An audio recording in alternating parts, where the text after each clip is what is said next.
ವೀಕ್ಷಕರೇ, ಅನಂತ ನಮಸ್ಕಾರಗಳು. ನಾನು ಅರ್ನಾಥ್ ಜೋಯ್ಸ್ ಮಾಡುವ ನಮಸ್ಕಾರಗಳು. ಇಂದಿನ ಸಂಚಿಕೆಯಲ್ಲಿ ನಾನು ಕೊಡ್ತಾ ಇರತಕ್ಕಂಥದ್ದು ಔದುಂಬರ ವೃಕ್ಷದ ಬಗ್ಗೆ. ಔದುಂಬರ ವೃಕ್ಷ ಅಂದರೆ ಸಾಮಾನ್ಯವಾಗಿ ಯಾರು ಸಾಮಾನ್ಯ ಔದುಂಬರ ಅಂತ ಏನು ಕೆಲವರು ಗೊತ್ತಿರುತ್ತೆ, ಕೆಲವರು ಗೊತ್ತಿರೋದಿಲ್ಲ. ನಮ್ಮ ಹಳ್ಳಿ ಭಾಷೆಯಲ್ಲಿ ನಮ್ಮ ರೈತರು ಅನ್ನದಾತರು ಹತ್ತಿ ಮರ ಅಂತ ಹೇಳ್ತಾರೆ, ಹತ್ತಿ ಮರ ಅಂತ ಹೇಳ್ತಾರೆ. ನಮ್ಮ ವೇದಶಾಸ್ತ್ರದಲ್ಲಿ ಔದುಂಬರ ಅಂತ ಹೇಳ್ತೀವಿ, ಎಲ್ಲವೂ ಒಂದೇ. ಈ ಔದುಂಬರ ವೃಕ್ಷದ ಶಕ್ತಿ ಏನು, ಔದುಂಬರ ವೃಕ್ಷವನ್ನು ನಾವು ಧ್ಯಾನಿಸಿದ್ರೆ ಏನು ಫಲ ಅಂತಕ್ಕಂಥದ್ರ ಬಗ್ಗೆ ನಾನು ಬಹಳ ವಿಶೇಷವಾಗಿ ಸಂಚಿಕೆ ಕೊಡ್ತಾ ಇದ್ದೀನಿ. ಔದುಂಬರ ವೃಕ್ಷ ಅಂದರೆ ಹತ್ತಿ ಮರ ಅಥವಾ ಔದುಂಬರ ಅಂತ ಕರಿತೀವಿ. ಔದುಂಬರ ವೃಕ್ಷ ಅದು ಗುರುವಿನ ಸಂಕೇತ. ಇವಾಗ ಗಾಣಿಗಾಪುರದಲ್ಲಿ ಅಂತ ಹೇಳ್ತೀವಿ, ಗುಲ್ಬರ್ಗ ಜಿಲ್ಲೆಯಲ್ಲಿ ಇರ್ತಕ್ಕಂಥ ಗಾಣಿಗಾಪುರ ಇದೆ, ಅಲ್ಲಿ ಔದುಂಬರ ವೃಕ್ಷ ಇದೆ. ಔದುಂಬರ ವೃಕ್ಷಕ್ಕೆ ನಾವು ದೂರ ಹೋಗ್ಲಿಕ್ಕೆ ಆಗಲ್ಲ ಗುರುಗಳೇ. ನಾವೇನು ಮಾಡೋದು ಅಂತಂದ್ರೆ ಇಲ್ಲಿರ್ತಕ್ಕಂಥ ಹತ್ತಿ ಮರಕ್ಕೆ ಯಾವುದಕ್ಕೆ ನಮಸ್ಕಾರ ಮಾಡಿದ್ರೆ ಅದಕ್ಕೆ ಗಾಣಿಗಾಪುರಕ್ಕೆ ಹೋಗಿ ಬಂದಷ್ಟೇ ನಮಸ್ಕಾರ ಆಗುತ್ತೆ, ಹೋಗಿ ಬಂದಷ್ಟೇ ನಮಗೆ ಫಲ ಬರುತ್ತೆ. ಔದುಂಬರ ವೃಕ್ಷದಲ್ಲಿ ವಿಶೇಷತೆ ಏನಪ್ಪ ಅಂದರೆ ಒಂದು ಬಾರಿ ಒಬ್ಬ ದಂಪತಿಗಳು ವೃದ್ಧಾಪುರ ಇರ್ತಾರೆ. ವೃದ್ಧಾಪುರ ಅಂದರೆ ವಯಸ್ಸಾಗಿರುತ್ತೆ. ಅವ್ರು ಏನು ಮಾಡ್ತಾರೆ, ಯಾವುದೋ ಒಂದು ಒಬ್ಬರು ಮನೆಯಲ್ಲಿ ಸತ್ಯನಾರಾಯಣ ಪೂಜೆ ವ್ರತ ಹೋಮಾದಿಗಳಾಗಿರುತ್ತೆ. ಆ ಪೂಜೆ ಎಲ್ಲ ಮುಗಿಸ್ಕೊಂಡು ಬರ್ತಾರೆ. ಅವು ಬಂದಾಗ ದಾರಿ ಒಳಗಡೆ ಒಂದು ಪಕ್ಕದ ಹಳ್ಳಿ ಒಳಗೆ ಅವರು ಒಂದು ವಟವೃಕ್ಷ, ಅದೇ ಒಂದು ಇದು ಔದುಂಬರ ವೃಕ್ಷದ ಕೆಳಗಡೆ ಕೂತ್ಕೋತಾರೆ. ವಟವೃಕ್ಷ ಅಂತ ಆಲ್ಮರ, ಔದುಂಬರ ವೃಕ್ಷದ ಕೆಳಗಡೆ ಕೂತ್ಕೋತಾರೆ, ದಡಿ ಮಾಡಿಸ್ಕೊಂಡು ಕೂತ್ಕೊಂಡಾಗ ಅವ್ರು ಹೀಗೇನೆ ವೃದ್ಧಾಪುರ ದಂಪತಿಗಳು ಬ್ರಾಹ್ಮಣ ಮುತ್ತೈದೆ ಅವರು ಕೂತ್ಕೊಂಡು ಮಾತಾಡ್ತಾ ಇರೋ ಸಂದರ್ಭದಲ್ಲಿ ಆ ವೃಕ್ಷನ ಕೈ ಮುಗಿದು ಕೂತ್ಕೊಂಡು ಇದೇ ಮಾತಾಡ್ಕೊತಾ ಇರ್ತಾರೆ. ಇಷ್ಟೆಲ್ಲ ಭಗವಂತ ವಿಶೇಷನ ಕೈ ಮುಕ್ಕೊಂತಾರೆ. ತಂದೆ ಎಲ್ಲ ನಾವು ಪ್ರಯತ್ನ ಪಟ್ಟು ವಯಸ್ಸು ಮೀರೋಯ್ತು, ನಮಗೆ ವೃದ್ಧಾಪುರ ಆಗೋದು, ನಮಗೆ ಕಾಶಿ ನೀನು ದರ್ಶನ ಮಾಡೋಕ್ಕಾಗಲಿಲ್ಲವಲ್ಲಪ್ಪ, ಗಂಗಾ ನದಿಯಲ್ಲಿ ಸ್ನಾನ ಮಾಡಲಿಕ್ಕಾಗಲಿಲ್ಲ, ವಿಶ್ವೇಶ್ವರ ನಿನ್ನ ದರ್ಶನವನ್ನು ಆಗದೆ ಇದ್ದೋಯ್ತೆ, ಈ ಜನ್ಮ ಸಾರ್ಥಕವಿಲ್ಲದೆ ಐತೆ. ಗಂಗಾಪಾನಂ ತುಂಗಾಪಾನಂ ಅಂತ ಇದೆ. ಒಟ್ಟು ಮನುಷ್ಯ ಹುಟ್ಟಿದ ಮೇಲೆ ಗಂಗಾ ನದಿಯಲ್ಲಿ ಸ್ನಾನ ಮಾಡಬೇಕು, ತುಂಗಾ ನದಿಯಲ್ಲಿ ಪಾನವನ್ನು ಮಾಡಬೇಕು ಅಂತ ಇದೆ. ಗಂಗಾ ಸ್ನಾನಂ ತುಂಗಾಪಾನಂ ಅಂತ ವೇದದಲ್ಲಿ ಹೇಳ್ಬಿಟ್ಟಿದೆ. ಅಂತ ಸಂದರ್ಭದಲ್ಲಿ ಈಗ ಯಾವುದೂ ಇಲ್ದಾಗ ಆಯ್ತಲ್ಲ ಪರಮಾತ್ಮ, ನಮಗೆ ಹೋಗೋಕ್ಕೆ ಶಕ್ತಿ ಇಲ್ದಾಗ ಆಯ್ತಲ್ಲಪ್ಪ ಅಂದಾಗ ಪರಮೇಶ್ವರನ ವಿಶ್ವೇಶ್ವರನ ಧ್ಯಾನ ಮಾಡಿದಾಗ ಆ ವೃಕ್ಷ ಹೇಳ್ತಂತೆ, ಔದುಂಬರ ವೃಕ್ಷ, ಎಲೆ ವಿಪ್ರೋತ್ತಮನೇ ಹೇಳ್ತಾ ಇದ್ದೀನಿ ಕೇಳು, ನೀನು ಕಾಶಿಗೆ ಹೋಗ್ಬೇಕಾಯಪ್ಪ, ನೀನು ಗಂಗಾ ನದಿಯಲ್ಲಿ ನಿಂದು ಸ್ನಾನ ಮಾಡ್ಬೇಕೇನಪ್ಪ, ನೀನು ವಿಶ್ವೇಶ್ವರನ ದರ್ಶನ ಮಾಡ್ಬೇಕೇನಪ್ಪ ಅಂತ ಕೇಳ್ತಂತೆ. ವೃಕ್ಷರಾಜ ಅದೊಂದು ಹೆಬ್ಬಾರಿಕೆ ಇದೆಯಪ್ಪ ಅಂದಾಗ, ನಾಳೆ ನೀವು ನಿತ್ಯ ಕರ್ಮಗಳನ್ನು ಮುಗಿಸ್ಕೊಂಡು ಬನ್ನಿ, ಪೂಜೆ ಕೈಕಾರ್ಯಗಳನ್ನು ಮುಗಿಸ್ಕೊಂಡು ಬನ್ನಿ, ನಿಮ್ಮ ವಸ್ತಾಭರಣ ತೊಗೊಂಡು ಬನ್ನಿ, ನಾನು ನಿಮ್ಮನ್ನು ಎಲ್ಲಿ ಬೇಕೋ ಅಲ್ಲಿ ಕರ್ಕೊಂಡು ಹೋಗ್ತೀನಿ ಅಂತ ಹೇಳ್ತಂತೆ ಔದುಂಬರ ವೃಕ್ಷ. ಯಥಾ ಪ್ರಕಾರ ದಂಪತಿಗಳು ನಿತ್ಯ ಕರ್ಮಾನುಷ್ಠಾನ ಮುಗಿಸ್ಕೊಂಡು ಸ್ನಾನ ಸಂಧ್ಯಾವಂದನೆಗಳು ಪೂಜೆ ಪುನಸ್ಕಾರ ಮುಗಿಸ್ಕೊಂಡು ಅವರವ್ರ ಬಟ್ಟೆಗಳೆಲ್ಲ ಇದೆಲ್ಲ ತೆಗೆದುಕೊಂಡು ಬರ್ತಾರಂತೆ. ಪ್ರಯಾಣ ಮಾಡಬೇಕಲ್ಲ, 3-4 ದಿವಸಗಳ ಕಾಲ ಇಲ್ಲ, ವೃಕ್ಷರಾಜ ಕರ್ಕೊಂಡು ಹೋಗ್ತಾರೆ ಅಂತ. ಆ ವೃಕ್ಷ ಹೇಳ್ತಂತೆ, ಎಲೆ ವಿಪ್ರೋತ್ತಮ ದಂಪತಿಗಳೇ, ಕಣ್ಣು ಮುಚ್ಚಿ ನಿಮ್ಮನ್ನು ವಾರಣಾಸಿಗೆ ತೊಗೊಂಡೋಗಿ ಬಿಡ್ತೀನಿ ನಿಮ್ಮನ್ನು ಅಂತ ಹೇಳ್ತಂತೆ. ಎಲ್ಲಿ ನಾನು ಧ್ಯಾನ ಮಾಡ್ತೀರಾ, ಎಲ್ಲೆಲ್ಲಿ ಹೋಗಬೇಕು ಅನಿಸುತ್ತೆ ಅಲ್ಲಿ ನಾನು ಧ್ಯಾನ ಮಾಡಿ ನಿಮ್ಮನ್ನು ಕರ್ಕೊಂಡು ನಾನು ಬಿಡ್ತೀನಿ ಅಂತ ಕಣ್ಣು ಮುಚ್ತಾರೆ ದಂಪತಿಗಳು. ಈ ಕಣ್ಣು ಮುಚ್ಚಿ 1-2 ನಿಮಿಷಕ್ಕೆ ಕಣ್ಣು ತೆಗಿರಿಂದವಾಗಿ ಗಂಗಾ ನದಿ ದಡದಲ್ಲಿ ಕೊಡಿಸ್ತಂತೆ ಯಾರನ್ನ, ದಂಪತಿಗಳನ್ನ. ಅವ್ರಿಗೆ ಭಾರಿ ಆನಂದ ಆಗ್ಬಿಡುತ್ತಂತೆ ದಂಪತಿಗಳಿಗೆ.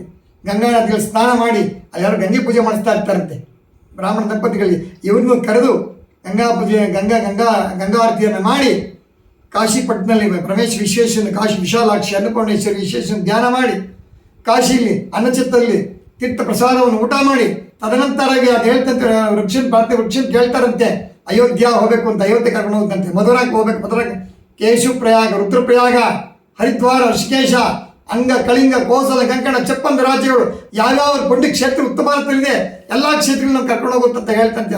ಔದುಂಬರ ವೃಕ್ಷನ ಪ್ರಾರ್ಥನೆ ಮಾಡ್ತಾರೆ ದಂಪತಿಗಳು. ಅವಾಗ ಎಲ್ಲ ಕ್ಷೇತ್ರಗಳು ಹೋಗಿ ದರ್ಶನ ಮಾಡಿಸ್ಕೊಂಡು ಬರ್ತಂತೆ. ಕೊನೆಯಲ್ಲಿ ಇನ್ನೂ ಯಾವ ಕ್ಷೇತ್ರ ನೋಡಬೇಕು ಅಂತ ಹೇಳಿದಾಗ ಎಲ್ಲ ಕ್ಷೇತ್ರ ನೋಡಿದ್ವಿ ತಂದೆ, ನಿನ್ನ ಅತ್ಯಂತ ನಿನಗೆ ಅಭಿನವವಾಗಿರ್ತಕ್ಕಂಥ ಹೃತ್ಪೂರ್ವಕವಾಗಿ ಅನಂತ ಕೋಟಿ ನಮಸ್ಕಾರಗಳು ವೃಕ್ಷರಾಜ ಗುರುವೇ ತಂದಾಗ ನಮ್ಮ ಮನೆಗೆ ಹೋಗಬೇಕಾಗತ್ತೆ, ನಮ್ಮ ಮನೆಗೆ ನಮ್ಮನ್ನು ಕರ್ಕೊಂಡು ಬಿಡಿ, ಮಕ್ಕಳು ಮೊಮ್ಮಕ್ಕಳೆಲ್ಲ ಕಾಯ್ತಾ ಇರ್ತಾರೆ ಅಂದಾಗ ಬಹಳ ಸಂತೋಷ. ಯಾವತ್ತೂ ನೀವು ಹೋಗಬೇಕು ಅಂತ ಧ್ಯಾನ ಮಾಡ್ತೀರಾ ನನ್ನ ವೃಕ್ಷத்தை ಬಂದು ಸ್ಮರಣೆ ಮಾಡಿ ನಿಮಗೆಲ್ಲೂ ಆಶೀರ್ವಾದ ಮಾಡಿ ನಾನು ಕಳಿಸ್ಕೊಡ್ತೀನಿ ಅಂತ ವೃಕ್ಷ ಹೇಳ್ತಂತೆ. ಕಣ್ಣು ಮುಚ್ಚಿ ಒಂದು 3-5 ನಿಮಿಷಕ್ಕೇನೆ ತಮ್ಮ ಊರಲ್ಲಿರ್ತಕ್ಕಂಥ ಔದುಂಬರ ವೃಕ್ಷದ ಕೆಳಗೆ ಕೂತಿರ್ತಾರೆ ದಂಪತಿಗಳೆಲ್ಲ. ಅಷ್ಟು ಶಕ್ತಿಯನ್ನು ಕೊಟ್ಟು ಅವ್ರನ್ನ ಯಾತ್ರೆ ಮಾಡಿಸಿ ಔದುಂಬರ ವೃಕ್ಷ ಕರ್ಕೊಂಡ್ಬರ್ತಂತೆ. ಅಂಥ ಔದುಂಬರ ವೃಕ್ಷ ಎಷ್ಟು ವಿಶೇಷತೆ ಇದೆ. ಸಾಮಾನ್ಯ ಹಳ್ಳಿಯಲ್ಲಿ ನಮ್ಮ ರೈತರು ಮದುವೆ ಮಾಡ್ಬೇಕಾದ್ರೆ ಹತ್ತಿ ಮರ ಹಣ್ಣುಗಳು ನಿಂತು ಹೇಳ್ತಾರೆ, ಅದು ಹಸೆಗಮ್ಮ ಅಂತಾರೆ, ಹಾಲುಗಮ್ಮ ಅಂತಾರೆ. ನಾನು ನೂರಾರು ಮದುವೆ ಮಾಡಿಸಿರೋನು.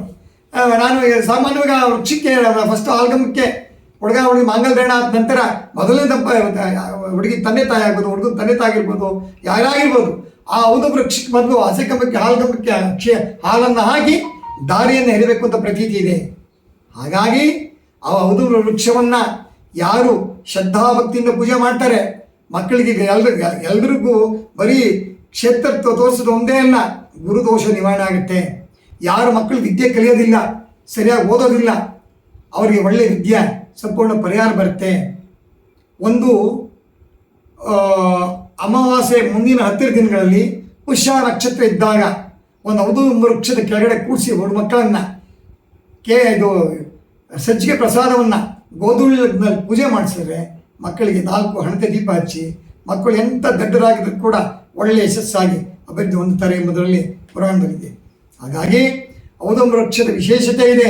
ಔದುಂಬ ವೃಕ್ಷದಲ್ಲಿ ಯಾರು ಗುರುದೋಷ ಇರುತ್ತೆ, ಯಾರು ಕಷ್ಟದಲ್ಲಿ ನರಳ್ತಾ ಇರ್ತಾರೆ, ಔದುಂಬ ವೃಕ್ಷ ಸರ್ವ ರೋಗಗಳೇನಿರಲಿ, ಯಾವುದೇ ಕಷ್ಟಗಳೇನೇ ಇರಲಿ, ಎಲ್ಲ ಕಷ್ಟಗಳನ್ನ ಭಗವಂತ ಕ್ಷಣಾಂತದಲ್ಲಿ ಮಾಯ ಮಾಡಿ ಮಂಜುಗಡ್ಡೆಯನ್ನು ಕರಗಿಸಿ ಅಭಿಷ್ಟ ಫಲವನ್ನು ಕೊಡುವಲ್ಲಿ ಔದುಂಬ ವೃಕ್ಷ ಅತ್ತಿ ವೃಕ್ಷ ಹೆಚ್ಚಿನ ಫಲವನ್ನು ಕೊಡುತ್ತೆ. ಇದ್ರ ಜೊತೆಗೆ ಇದು ಎಷ್ಟು ಫಲವನ್ನು ಕೊಡುತ್ತೆ ಅಷ್ಟೇ ಫಲವನ್ನು ಕೂಡ ನಮ್ಮ ಅರಳಿ ವೃಕ್ಷವನ್ನು ಕೊಡುತ್ತೆ. ನಾನು ಆಗಲೇ ಹಿಂದಿನ ಮಾಧ್ಯಮದಲ್ಲಿ ಹೇಳಿದ್ದೀನಿ, ಅರಳಿ ಮರಕ್ಕೂ ಅಷ್ಟೇ ಗುರುಗಳೇ ಔದುಂಬ ವೃಕ್ಷ ಹುಡುಕೊಂಡೋಗ್ಬೇಕೆಲ್ಲ ಕಷ್ಟ ಆಗುತ್ತಾಗಲ್ಲ. ಅರಳಿ ವೃಕ್ಷ ಪ್ರಯತ್ನ ಪಡಿ. ಸಾಮಾನ್ಯ ನಮ್ಮ ಹಳ್ಳಿಗಳಲ್ಲಿ ಸಾಮಾನ್ಯ ಪಟ್ಟಣದಲ್ಲಿ ಆಗಿರ್ಬೋದು, ಬೇಗ ಮದುವೆ ಆಗಿಲ್ಲ ಅಂದರೆ, ಹೆಣ್ಮಗು ಬೇಗ ಮದುವೆ ಆಗಿಲ್ಲ ಅಂದರೆ, ಗಂಡು ಮಕ್ಕಳು ಬೇಗ ಮದುವೆ ಆಗಲಿಲ್ಲ ಅಂದರೆ, ಅಪ್ಪ ನೀನು ಅರಳಿ ಮರ ಸುತ್ತಪ್ಪ, ನೀನು ಆಗನ ಪ್ರಾರ್ಥನೆ ಮಾಡಪ್ಪ, ನೀನು ಅರಳಿ ಮರ ಸುತ್ತಮ್ಮ, ನೀನು ಮಗು ಆಗುತ್ತೆ, ನೀನು ಬೇಗ ನಿಮ್ಮ ಫಲ ಬರುತ್ತೆ, ಬೇಗ ಮದುವೆ ಆಗುತ್ತೆ, ನೀನು ಕನ್ಯಾ ಬೇಗ ನಿಮ್ಗೆ ಒಳ್ಳೆ ವರ ಸಿಗ್ತಾನೆ, ಅಥವಾ ಒಳ್ಳೆ ಹೆಣ್ಣು ಸಿಕ್ಕ ನಿಮ್ಮ ಮದುವೆ ಆಗ್ತಾನೆ ಅಂತ ಹೇಳ್ತಾರೆ. ಅಂದರೆ ಅಶ್ವತ್ಥಕಟ್ಟೆ ವೃಕ್ಷ, ಅರಳಿ ವೃಕ್ಷ ಅತ್ಯಂತ ಯಶಸ್ಸಾಗಿರ್ತಕ್ಕಂಥ ತ್ರಿಮೂರ್ತಿಗಳ ಮೂಲ ಸ್ಥಾನವಾಗಿರ್ತಕ್ಕಂಥ ವೃಕ್ಷ.